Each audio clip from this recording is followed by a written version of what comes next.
अस्सलाम वालेकुम। मैं डॉक्टर वकास वाहिद वेटनरी क्लिनिक हासिलपुर से। ये आज हमारे पास एक गाय है। इसकी शिकायत ये थी कि ये खाना पीना इसने कम कर दिया है और ये कमज़ोर भी होती जा रही है, जैसा कि आप देख रहे हैं इसकी हड्डियाँ वगैरह नज़र आ रही हैं और इसके यहाँ पर स्वेलिंग शुरू हो गई है, ये और ये। तो हमने जब इसको देखा तो हमने डायग्नोज किया कि इसको कोई फॉरेन बॉडी का केस है, यानी कि इसने कोई चीज़ खा ली है। तो उसके बाद कंफर्म करने के लिए हमने जब मेटल डिटेक्टर को यूज़ किया, फेरोस्कोप को यूज़ किया, तो हमें कंफर्म हो गया कि इसने जो है लोहा खाया हुआ है, कोई चीज़ लोहे की खाई हुई है, जिसकी वजह से ये साइंस और सिम्टम्स आ रहे हैं। तो अभी हम इसका ऑपरेशन करेंगे, इसकी रिमोनोटमी करेंगे और जो चीज़ इसने खाई है लोहे की वो हम इसकी बाहर निकालेंगे और आपको दिखाएंगे इंशाल्लाह। ये जो लोहा है या शॉपर है या इस तरह की कोई भी चीज़ जानवर के पेट में कैसे चली जाती है, इसकी वजह यह है कि जब लोग जानवर को चराई के लिए बाहर लेकर जाते हैं तो उस दौरान जब जानवर चरता है तो जो चारा वगैरह है या जो भी जानवर चीज़ खाता है उसके साथ अक्सर शॉपर वगैरह भी अंदर चले जाते हैं।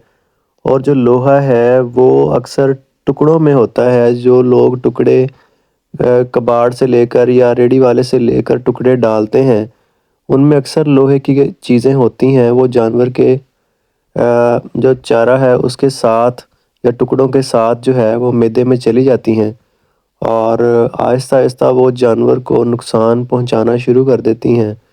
नुकसान इस सूरत में होता है कि जानवर कमज़ोर होना शुरू हो जाता है और बाज़-औक़ात उसके जो मुंह है या ब्रिस्केट एरिया है, यानी अगली टांगों के दरमियान जो है सोज़श आना शुरू हो जाती है। तो ये कुछ अलामात हैं। ये आप देख रहे हैं जो जानवर के पेट में से लोहा निकला है, आप देख रहे हैं कील वगैरह हैं और पत्रियां हैं। तो इस तरह की चीज़ें अंदर चली जाती हैं जो कि जानवर को बहुत ज़्यादा डैमेज करती हैं और बहुत सारे जानवर जो हैं इसी वजह से मर जाते हैं क्योंकि वो डायग्नोज नहीं हो पाते और आहिस्ता आहिस्ता वो कमज़ोर होते होते डेड हो जाते हैं। तो मेरा ये वीडियो बनाने का मकसद ये है कि अगर आपके किसी जानवर को इस तरह का मसला हो तो आप हमसे ज़रूर रब्ता करें ताकि आपके जानवर का जो है मसला हल करने की कोशिश की जाए।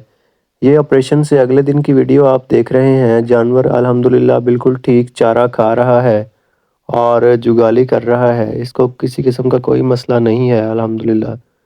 और ये आप टांके देख रहे हैं, बिल्कुल इनमें टांकों में भी कोई इशू नहीं है।